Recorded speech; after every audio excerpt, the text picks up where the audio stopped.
Bonjour et bienvenue dans ce deuxième épisode de Transmission de pensée. Alors comme l'indique le titre du podcast, on est là pour parler de prendre soin à travers notamment les pratiques de l'intuitif et du sensible. Et du coup, ça me semblait important de pouvoir consacrer un épisode entier à ce que c'est que le prendre soin. Donc dans cet épisode aujourd'hui, je vais vous livrer ma vision du soin et c'est pour ça qu'on parlera notamment de concepts comme le care, qui est un concept anglophone, ou encore celui de culture régénératrice. Mais surtout, on s'arrêtera sur les médecines dites alternatives et on verra en quoi elles ne sont au final qu'une réponse partielle au prendre soin. Alors pour commencer, je pense qu'on a en France une certaine culture du soin. On a tout un tas de dispositifs, que ce soit publics, privés, associatifs, qui permettent collectivement d'offrir à chacun, chacune, un minimum d'accès aux soins et de prise en charge médico-sociale. Je pense notamment à la sécurité sociale, mais aussi aux différentes structures et infrastructures, les hôpitaux, les EHPAD, des foyers d'accueil, d'urgence, d'hébergement, ou encore des associations comme la Croix-Rouge. On a aussi la chance d'avoir du personnel soignant qui est extrêmement bien formé, mais aussi du matériel, des équipements médicaux qui sont extrêmement performants, des politiques publiques aussi qui viennent soutenir toutes ces initiatives, même si tout n'est pas rose. Globalement, il y a quand même une sorte de volonté sociale en France de pouvoir soutenir l'accès aux soins. Tout ça, c'est géré principalement par l'État ou subventionné par l'État. Et surtout, ça rentre dans les approches dites conventionnelles parce que elles sont validées par la science. À côté de ça, on a les approches dites non conventionnelles, qu'on appelle plus communément les médecines alternatives, médecine douce, médecine parallèle, et qui ont pris ces dernières années énormément d'ampleur dans le monde du soin. Alors, c'est pas nouveau, il y a plein d'approches alternatives qui existent depuis des plombes. Je pense à, les guérisseuses au Moyen-Âge, je pense aux magnétiseurs et rebooteux qui existent encore et qui sont bien présents notamment dans les milieux ruraux. Il y a eu aussi tout un revival dans les années 70 sous l'influence un peu de contre-culture, où on a parlé beaucoup plus d'astrologie, même d'ailleurs dans les médias mainstream à l'époque.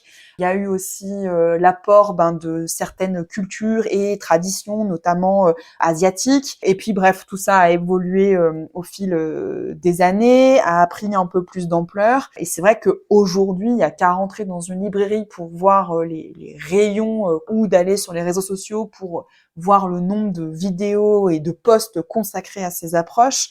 Alors, est-ce que ça traduit qu'il y a un changement en termes de conscience de ce que c'est que le soin? Est-ce que c'est une réaction à un système conventionnel qui est quand même défaillant par certains aspects? Alors, la médecine non conventionnelle a elle-même ses propres biais et dérives, et je développerai tout ça dans d'autres épisodes. Mais en tout cas, la médecine conventionnelle et la médecine non conventionnelle sont deux visions du soin qui d'ailleurs se sont affrontées au moment du Covid. Pour moi, c'était d'ailleurs assez parlant sur l'état du soin en France. En tout cas, c'est une période où on a vraiment été confronté à la notion de limite, la limite des corps, de la santé, la limite de nos connaissances, la limite du système global, du système de santé, de la mondialisation. Enfin bref, tout ça, ça a donné lieu à de nombreux débats, beaucoup de clivages. Chacun a essayé d'apporter un peu ses propres solutions pour pouvoir répondre à cette crise. Mais à mon sens, ni la médecine allopathique ni la médecine alternative n'ont pu apporter à elles seules de réponses, je vais dire, suffisantes et satisfaisantes à la crise sanitaire et au prendre soin global. Parce que pendant le Covid, il y a eu certes, on va dire, une réponse technique apportée à un problème technique, c'est-à-dire le virus, et les gens qui avaient attrapé le Covid devaient être traités pour pouvoir guérir. Mais en dehors de ça, c'est-à-dire que même les gens qui n'ont pas attrapé le virus à ce moment-là ont pu être impactés. Cette période-là, elle a révélé clairement qu'il y avait des personnes qui étaient en situation d'isolement extrême, des publics vraiment en grande fragilité, que ce soit en fragilité sociale, émotionnelle, physique, médicale. Il y a eu des gens aussi qui se sont retrouvés enfermés avec des personnes avec qui ça se passait mal. Il y a eu quand même pas mal de cas qui ont été rapportés de violences conjugales. Je pense aussi qu'il doit y avoir des conséquences chez toute une génération. Je pense notamment aux plus jeunes qui ont grandi dans ce climat-là, peut-être sans comprendre les tenants et aboutissants. Enfin, je veux dire, même nous, je pense, d'un point de vue adulte, on comprenait pas. Donc, qu'est-ce que ça crée, en fait, dans la tête de gamin d'avoir vécu ça? En tout cas, je pense que cette période, elle a vraiment mis en exergue le fait que tout est interconnecté, interdépendant et qu'on ne peut pas isoler certaines choses. Et que, à mon sens, tant qu'on pensera le soin comme une réponse technique à un problème technique, on fera fausse route. Parce que la bataille, elle dépasse largement dans le prendre soin, le côté technique. C'est vrai que si on prend la définition de base du soin, c'est un acte thérapeutique qui vise à la santé mentale, physique et émotionnelle. Donc clairement, je me fais mal à la cheville, je vais à l'hôpital pour qu'on me pose un plâtre. Je viens de perdre quelqu'un qui m'était cher, je peux aller voir un psychologue et ou une médium pour pouvoir m'aider à faire le deuil. Je me suis fait mal au dos, je peux aller voir un kiné ou un ostéo pour me soulager. Mais moi, j'ai envie de poser la question de est-ce que cette approche-là, elle est suffisante pour parler de prendre soin? Parce que quand je vais à l'hôpital et que j'attends 20 heures sur un brancard en plein milieu du couloir, alors certes, au bout du bout, ma cheville sera plâtrée et j'irai mieux, mais en fait, est-ce que les 20 heures passées sur le brancard, ça, c'est du prendre soin? Quand je vais voir quelqu'un pour m'aider à faire le deuil et que mes croyances de la vie après la mort sont niées par la personne qui m'accompagne, à quel point est-ce que ça, c'est prendre soin? Quand je vais voir un praticien qui me demande de me déshabiller pour pouvoir me manipuler, si je suis mal à l'aise avec le fait d'être nue face à un homme, par exemple, et que j'insiste pour pouvoir garder mes habits et qu'en fait, on vient me faire une leçon de morale, mais sinon, faut pas venir ici, à quel point est-ce que ça répond à du prendre soin, même si au final, mon dos sera soulagé. En fait, ce que je veux dire par là, c'est que si la réponse technique est suffisante pour soulager mon problème technique, mais que à l'issue de la consultation, je ressors avec je sais pas, un mal-être, je sais pas, angoissé, et qu'en fait ça m'a généré d'autres violences que celles de la douleur de base.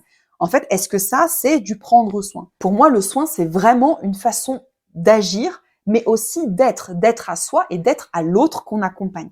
Parce qu'il faut vraiment avoir une vision globale, c'est-à-dire de prendre conscience de l'impact qu'un acte, même à visée thérapeutique unique à un problème très précis, peut avoir sur le reste de la personne. Et ça demande vraiment de considérer les individus comme un tout, par-delà le simple problème pour lesquels ils viennent nous consulter, mais vraiment de prendre en compte leur dimension mentale, physique et émotionnelle. Et c'est vrai que les approches alternatives, elles sont plutôt portées sur cette vision-là globale, mais est-ce que c'est suffisant? Parce qu'au final, on dit médecine alternative, mais alternative à quoi? Par rapport à quoi? Les médecines alternatives, elles font comme les médecines conventionnelles. C'est-à-dire qu'il y a un problème technique, que ce soit d'ordre émotionnel, physique ou mental, et on y apporte une réponse majoritairement technique. Alors c'est sûr que vu qu'on passe plus de temps tête à tête avec la personne, parce qu'en général, les gens, ils payent, je sais pas, à 50, 70 euros pour une heure de prise en charge,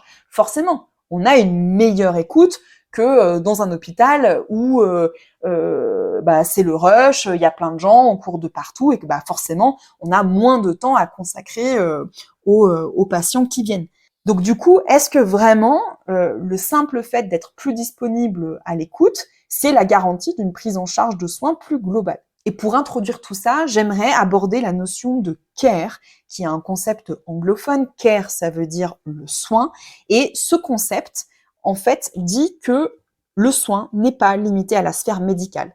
Que, en fait, on est déjà tous et toutes concernés par le soin parce que, à un moment de notre vie, on est forcément soit receveur de soins, soit donneur de soins.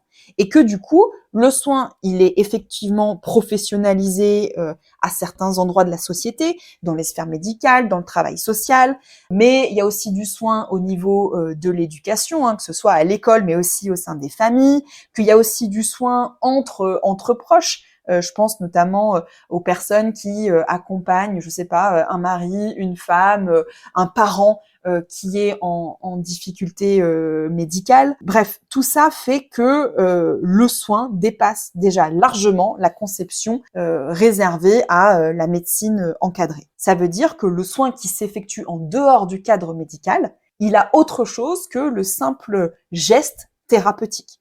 Et cette autre chose, c'est la sensibilité, c'est-à-dire l'importance de l'attention qu'on porte à l'autre, l'importance en fait de la relation entre la personne qui apporte le soin et la personne qui reçoit le soin. Là-dedans, il y a Carol Gilligan, qui est une psychologue américaine, qui a du coup beaucoup travaillé autour de cette notion de care. Elle parle aussi d'éthique du care et elle a mis en avant ce qui est vraiment central dans le prendre soin, c'est que ce soit un soin qui soit centré sur la relation. Ça veut dire un soin qui n'est pas focalisé sur la problématique pour laquelle on vient consulter, mais bien sur la relation et donc bien sûr prendre en compte la personne dans toute sa dimension en face. La deuxième chose qu'elle met en avant, c'est la notion de contexte, de singularité. C'est-à-dire que pour prendre soin, il faut arriver à s'adapter à l'autre. C'est-à-dire que toute prise en charge, elle est contextuelle et que du coup, on ne peut pas forcément dupliquer une recette de manière indéfinie d'une personne à une autre. Pourquoi ? Parce que il y a des parcours, des vécus, des histoires qui sont différentes et prendre soin, ça veut dire prendre en compte ces particularités chez les individus. La troisième chose qu'elle met en avant, c'est la notion d'empathie, c'est-à-dire d'être capable de se mettre à la place de l'autre pour pouvoir, via cette sensibilité, en fait, rentrer en connexion avec l'autre et arriver à sentir ce qui est adapté ou pas, à pouvoir ajuster un petit peu le comportement en prenant en compte les émotions et le ressenti de la personne en face. Et la quatrième chose qu'elle met en avant, c'est la responsabilité. C'est le fait pour la personne qui prodigue le soin de se sentir responsable, de répondre aux besoins de la personne qui vient consulter. Ça ne veut pas dire qu'elle doit absolument la soigner si elle n'est pas en capacité. Ça veut juste dire qu'on se doit d'écouter pleinement le besoin qui est exprimé. Et ça, c'est vraiment important. C'est de prendre en compte la dimension humaine de la personne qui est en face dans son ensemble et de sortir de l'objet maladie ou problématique pour aller vers la notion de sujet humain. Et au final, c'est pas tant la maladie que je vais prendre en charge, c'est le sujet humain que je vais accompagner dans le prendre soin. Et ce qui est important à noter derrière tout ça, c'est qu'en fait, du coup, le prendre soin, il n'est pas unilatéral. Pour qu'il y ait prendre soin, il faut vraiment que le soin soit reconnu des deux côtés. C'est-à-dire que prendre soin, ça veut dire à la fois donner du soin et recevoir du soin. Il faut que les deux soient en harmonie. S'il y a un côté qui n'est pas rempli, il n'y a pas de prendre soin. Ce que je veux dire par là, c'est que il faut s'interroger absolument en tant que personne accompagnante sur les conséquences de nos gestes, de nos paroles, de nos actes sur l'autre et de s'interroger sur la manière dont l'autre personne le reçoit. C'est-à-dire que si moi j'ai l'impression de prendre soin de la personne mais que l'autre en face, elle ne se sent pas écoutée, elle se sent méprisée, elle se sent rabrouée, on n'est pas dans le prendre soin. Pour qu'il y ait prendre soin, il faut vraiment que d'un côté, on donne le soin et que l'autre, la personne qui reçoit le soin, elle se sente elle-même prise en charge en termes de soins. J'aimerais aller encore un peu plus loin et parler de Joan Tronto, qui est une politologue américaine et qui, elle, inclut dans cette dimension du care la dimension politique et sociale. Pour elle, le care, le prendre soin, c'est vraiment quelque chose qui est nécessaire à la survie de notre société, au bien-être individuel, et que du coup, ce doit être une pratique collective. Et que pour ça, on doit à la fois nourrir les relations interpersonnelles, mais aussi les structures sociales en vue de réduire les inégalités. Parce que si je reviens un petit peu sur mes exemples que j'ai donnés un peu plus tôt, quand on passe 20 heures sur un brancard dans un hôpital, c'est pas parce que les médecins ils sont en train de faire une pause clope. Non, c'est parce qu'en fait, il y a eu des décennies de politique libérale qui font qu'aujourd'hui, on n'a pas les moyens dans les hôpitaux d'accueillir correctement les patients. Alors, il y a plein d'hôpitaux d'ailleurs qui sont en lutte sur ces sujets-là parce qu'ils cherchent à défendre leurs conditions de travail, mais aussi les conditions d'accueil. Donc, c'est vraiment un problème qui est global et qui dépasse largement le cadre d'un service. Mais il faut vraiment prendre en compte aussi cette dimension beaucoup plus sociétale. Quelqu'un qui va consulter un psychologue ou un praticien de l'alternative par rapport à une dépression, oui, c'est vrai que c'est important de faire du travail sur soi. Mais en fait, si la dépression, c'est à cause d'un boulot dans lequel on est mal payé, que le patron nous parle comme de la merde, et ben en fait ça demande aussi à aller questionner le monde du travail. Et qu'aujourd'hui on est dans un monde capitaliste où on cherche absolument la performance et la rentabilité. Donc c'est sûr que ça a des impacts sur les personnes qui sont en entreprise. Et donc c'est bien de vouloir apporter des solutions à un niveau individuel, c'est même nécessaire pour que les individus puissent d'ailleurs avancer dans leur propre vie. Mais en fait, si on ne résout pas le problème au niveau sociétal, bah en fait ça sert à rien. On sera des générations et des générations à continuer d'aller mal au travail. Donc toujours c'est l'articulation entre une réponse individuelle qu'on doit remettre en perspective avec ce qui se passe au niveau collectif. Parce que s'il n'y a pas cette articulation-là, ben en fait, on met des éternels pansements sur les problèmes. Et du coup, dans cette perspective-là, la médecine dite alternative, elle n'est pas suffisante. Parce qu'en fait, aujourd'hui, la médecine alternative, elle évolue dans les mêmes biais, le même système défaillant, et en tout cas, d'un point de vue, je sais pas, global, les médecines alternatives ne se posent pas comme un système de société réellement alternatif. Elles proposent juste des alternatives en termes de façon de traiter un problème technique. C'est-à-dire que certaines pathologies, maladies peuvent être traitées avec, je sais pas, des médicaments, et d'autres, ils vont préférer plutôt d'aller vers une approche plutôt naturopathique. Donc quelque chose qui est un peu plus naturel ou moins invasif. Mais en fait, ça, à aucun moment, ça ne re-questionne les structures sociales qui aujourd'hui aussi influent sur la façon dont on prend soin de nous collectivement dans notre société. Par exemple, au niveau financier, nous, dans les pratiques alternatives, et je m'inclus dedans parce que je suis moi-même praticienne de l'intuitif, on n'est pas bon. Aujourd'hui, nos pratiques, elles ne sont pour la plupart pas remboursées et elles ont un coût. Je sais pas, entre 50, 70 € la séance, même parfois plus. Bon, bah, clairement, ça limite l'accès à tout un tas de personnes qui ne peuvent pas se payer nos soins. Il y a aussi dans nos approches pas mal d'injonctions, de normes qui sont répétées et pas forcément remises en question. Je pense par exemple au yoga, et c'est vrai que on a souvent l'image, en tout cas qui est véhiculée majoritairement dans les médias, réseaux sociaux au niveau du yoga, c'est des corps qui sont toujours les mêmes, qui sont assez uniformisés, qui correspondent à un certain standard. Ça manque un petit peu de diversité, tout ça. Il y a aussi pas mal de croyances qui existent ici et là. Alors après, on a tous le droit d'avoir nos croyances, mais parfois attention à la manière dont elles sont un peu dispensées et même imposées à d'autres. Une croyance, c'est quelque chose qui est intime. Parfois, je trouve que la limite est pas si claire. Et puis aussi, je trouve que il y a l'autre versant, c'est que on a aussi tendance parfois un peu trop à la pathologisation de tout. Bon, je l'explique un petit peu de manière intuitive parce que on nous dit tellement que ce qu'on fait dans nos pratiques, que c'est pas prouvé scientifiquement, etc., que du coup, on essaye d'aller chercher à se raccrocher à des choses qui existent déjà et qui sont un peu validées. Bon, après tout ça, ça fait un peu un gros gloubi-boulga, mais voilà.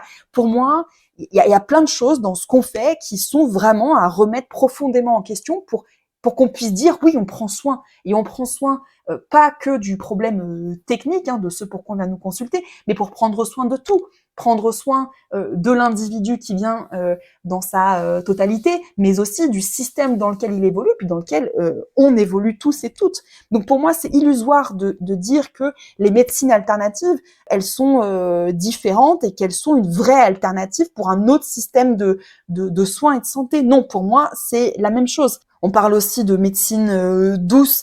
Ça aussi, c'est un mot qui est un peu galvaudé parce que quand on a, par exemple, subi des violences sexuelles et qu'on va voir un praticien alternatif et que cette personne nous dit « mais c'est ton âme qui a choisi avant de s'incarner d'en passer par là », ouais, c'est pas très doux, c'est quand même carrément violent. Pour moi, je vois vraiment ces pratiques alternatives plutôt comme complémentaires. C'est pas un substitut, c'est juste une autre approche, c'est une autre réponse technique, mais ça appartient au même écosystème. Alors bien sûr, tout n'est pas à jeter là-dedans. Il y a des améliorations à apporter qui nécessitent réflexion et action.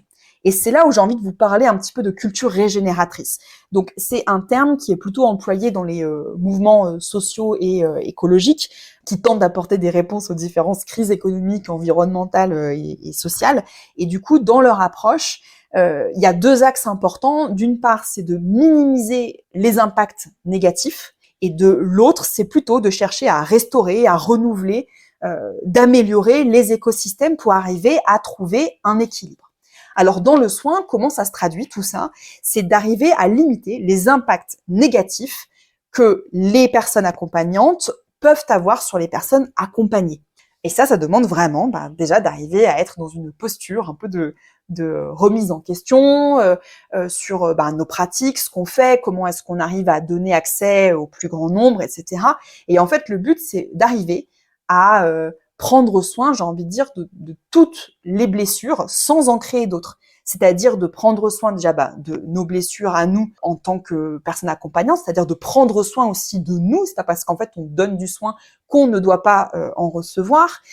C'est donner du soin aux relations thérapeutiques, de vraiment les considérer comme une synergie entre deux individus pour arriver à trouver une solution à une problématique. Ça veut dire prendre soin de nos communautés, des autres êtres humains, de nos systèmes de société, puis de la terre aussi, en fait, de l'environnement dans lequel on est.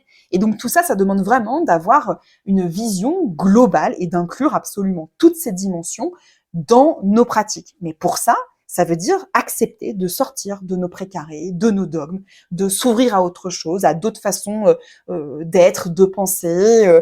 Alors bien sûr, ça demande de s'inscrire dans un temps, on va dire, plus ou moins long, et ça va à rebours de ce qu'on nous demande aujourd'hui en termes de société, où on est dans une société de performance. Il faut aller choper des clients, il faut faire du marketing pour se positionner dans le soin. Enfin, voilà, donc c'est une démarche qui est vraiment différente de ce que la société nous force à épouser aujourd'hui, mais à mon sens, elle est nécessaire d'être entreprise.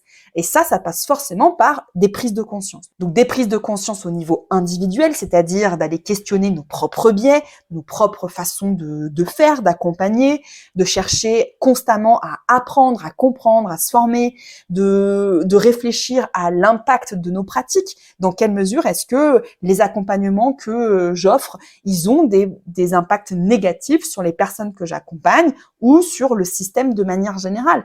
Qu'est-ce qui, dans mon accompagnement, entretient les inégalités, ou au contraire, favorise d'autres façons de relationner, d'être, etc. Et donc ça demande vraiment, d'un point de vue individuel, si on est une personne accompagnante, d'interroger notre posture, notre cadre, notre éthique, et si on est une personne accompagnée, d'aller chercher à reprendre le pouvoir sur le soin et de se dire que on est un acteur, une actrice à égalité avec la personne qui nous accompagne.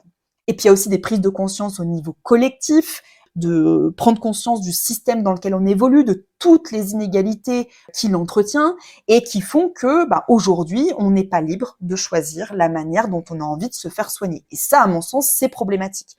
Donc c'est bien sûr pas évident de réfléchir à des pistes, notamment au niveau collectif, mais c'est possible. Et là encore, je détaillerai ça dans un prochain épisode. En tout cas, il y a des énormes enjeux au niveau sociétal et pour moi, c'est absolument capital qu'on puisse articuler les défis sociétaux pour pouvoir les inclure dans nos pratiques à un niveau individuel. Les médecines alternatives et les médecines douces, je le rappelle, ce ne sont pas une alternative à un système de soins. Ce sont juste d'autres façons techniques de gérer des problèmes techniques et qu'elles ne sont pas suffisantes si on ne change pas le système.